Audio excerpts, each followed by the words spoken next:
Assalamualaikum warahmatullahi wabarakatuh. Hamdan wa syukranillah amaba.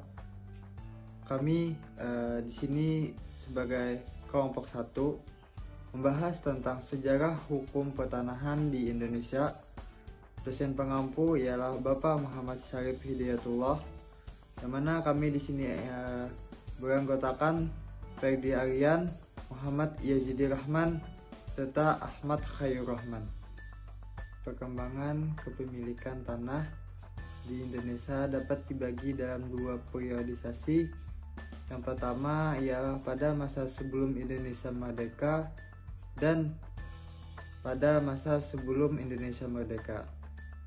Hukum tanah di Indonesia mengalami perombakan pada saat diberlakukannya Undang-Undang Pokok Agraria atau UU PA pada tanggal 24 September 1960, sehingga dapat dikatakan bahwa pada tanggal tersebut muncul pembaharuan hukum tanah yang berlaku di Indonesia.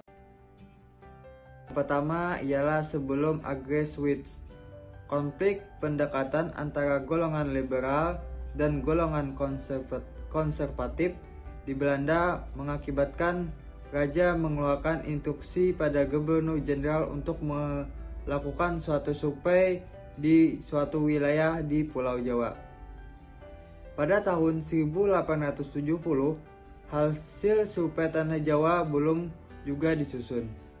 Pemerintah Belanda mengeluarkan Agrarian yang isinya menekankan pada 2 hal, yakni dimungkinkannya perusahaan-perusahaan perkebunan swasta dan diakuinya eksistensi tanah pribumi atas hak adat mereka. Sampai dengan pada awal abad 19, kebijakan Agrarian tidak berubah secara mendasar. Pemerintah hanya mengeluarkan aturan sewa tanah tahunan yang berlaku dalam jangka waktu tertentu. Selanjutnya ialah kaum liberal menekankan perlunya perusahaan swasta yang diizinkan untuk mengolah suatu tanah, yaitu dengan mengakui hak kepemilikan perseorangan atas tanah yang dimiliki oleh orang Indonesia asli, sehingga tanah tersebut dapat disewakan atau dijual oleh mereka, dan menyatakan semua tanah yang hak kepemilikan tidak dapat dibuktikan menjadi tanah negara. Adapun tujuan kelompok liberalisasi ialah yang pertama itu agar pemerintah memberikan pengakuan terhadap penguasa tanah oleh pribumi sebagai hak mutlak ingindom yang memungkinkan penjualan dan penyewaan, karena tanah-tanah di bawah hak komunal tidak diperkenankan untuk dijual atau disewakan keluar. Yang kedua ialah agar dengan asas domoin pemerintah memberikan kesempatan kepada penguasa swasta untuk dapat penyewaan tanah jangka panjang dan murah yang nantinya diberikan hak airpatch. Selanjutnya akan dijelaskan oleh teman saya. Dengan berlakunya dualisme hukum pertanahan di wilayah Hindia Belanda pada waktu itu, di samping berlakunya hukum tanah adat, berlaku juga hukum barat tentang tanah. Dalam Kuh Perdata, buku kedua, dikenal beberapa hak tentang kepemilikan tanah di luar hukum tanah adat Nusantara, yakni hak eigondom, hak obstal, hak erpatch, hak sewa pakai atau gebruik, hak pinjam atau beruken. Hak ulayat disebut juga dengan hak persekutuan, adalah daerah di mana sekelompok masyarakat hukum adat bertempat tinggal, mempertahankan hidup, tempat berlindung yang sifatnya magis religius. Di dalam hak ulayat, masyarakat berhak untuk mengerjakan dan menguasai tanah yang ada, di mana hak perseorangan dibatasi dengan hak komunal masyarakat adatnya.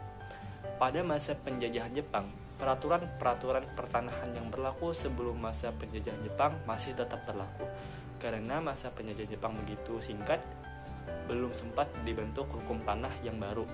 masa pemerintahan Jepang mengeluarkan suatu kebijakan yang dituangkan dalam Osamu Sere nomor 2 tahun 1944 dan Osamu Sere nomor 4 tahun 1944 dan Osamu Sere nomor 25 tahun 1944. Ketentuan agraris pelaksanaannya diatur lebih lanjut dalam berbagai peraturan dan keputusan. Di antara yang perlu dibahas adalah suatu Koninklijks Besluit yang dikenal dengan sebutan Agrariswet yang diundangkan dalam Stadsblad 1879 nomor 118. Daerah pemberlakuannya hanya di Jawa dan Madura. Di dalam pasal 1 Agrariswet mengatakan bahwa dengan tidak mengurangi berlakunya ketentuan dalam pasal 2 dan 3, Agrariswet tetap dipertahankan asas semua tanah yang pihak lain tidak dapat membuktikan sebagai hak eigondomnya adalah domain atau milik negara. Domain inilah yang dikenal dengan istilah domain verklaring, pernyataan domain. Semula juga berlaku untuk Jawa dan Madura, tetapi pernyataan domain tersebut juga diberlakukan untuk daerah pemerintahan langsung di luar Jawa dan Madura dengan suatu ordonansi yang diundangkan dalam Statement 1975 nomor 119. Dalam praktik pelaksanaan perundang-undangan pertanahan, domain verklaring berfungsi A. Sebagai landasan hukum bagi pemerintah yang diwakili negara sebagai pemilik tanah untuk memberikan tanah dengan hak-hak barat yang diatur dalam Hukum Perdata seperti hak erpat, hak postal, hak eigendom dilakukannya dengan cara pemindahan hak milik negara kepada penerima tanah. B. Di bidang pembuktian kepemilikan. Pada tahun 1874, pemerintah Hindia Belanda mengeluarkan State Balance nomor 97 yang menetapkan bahwa tanah-tanah dalam kekuasaan desa adalah tanah penggembalaan bersama, tanah untuk usaha pertanian penduduknya secara terus-menerus, tanah untuk kepentingan umum. Selain itu, tanah-tanah itu ketika akan dipergunakan seharusnya dengan izin pemerintah.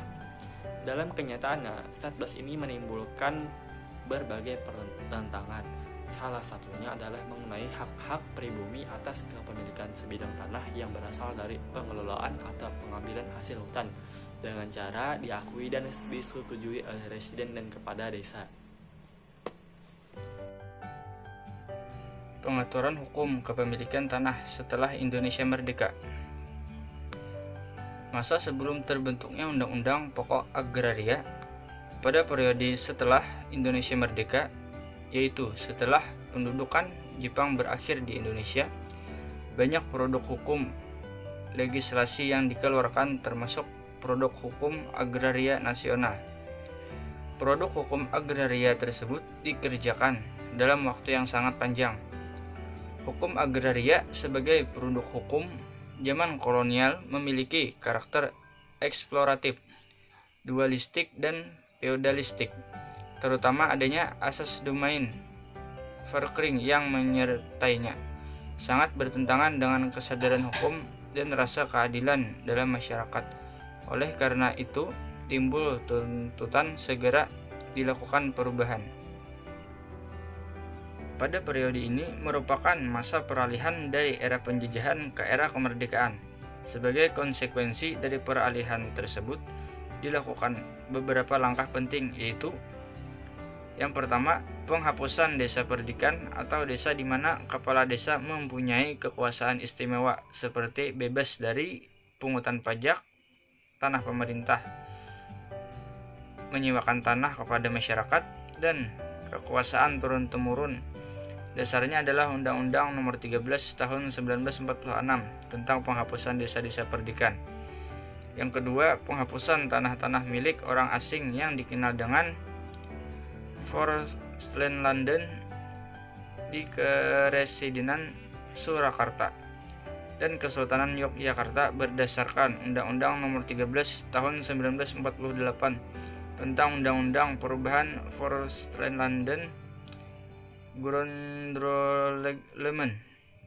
Yang ketiga, pemindahan hak-hak barat harus izin dari Menteri Kehakiman berdasarkan Undang-Undang Darurat Republik Indonesia Nomor 1 Tahun 1952 tentang pemindahan dan pemakaian tanah-tanah dan barang-barang tetap lainnya yang mempunyai titel menurut hukum Eropa. Undang-undang darurat ini kemudian ditetapkan menjadi Undang-Undang Nomor 24 Tahun 1954. Yang keempat, Undang-Undang Nomor 28 Tahun 1956 tentang pengawasan terhadap pemindahan hak atas perkebunan. Salah satu praktek yang dicegah adalah pemindahan hak dan serah pakai yang tidak berizin. Serah pakai yaitu semua perbuatan yang berwujud pemindahan, risiko untung rugi, pemakaian tanah perkebunan kepada orang lain, kecuali yang berwujud pemindahan hak. Yang kelima, penghapusan tanah-tanah partikelir melalui Undang-Undang Nomor 1 Tahun 1958 tentang penghapusan tanah-tanah partikelir.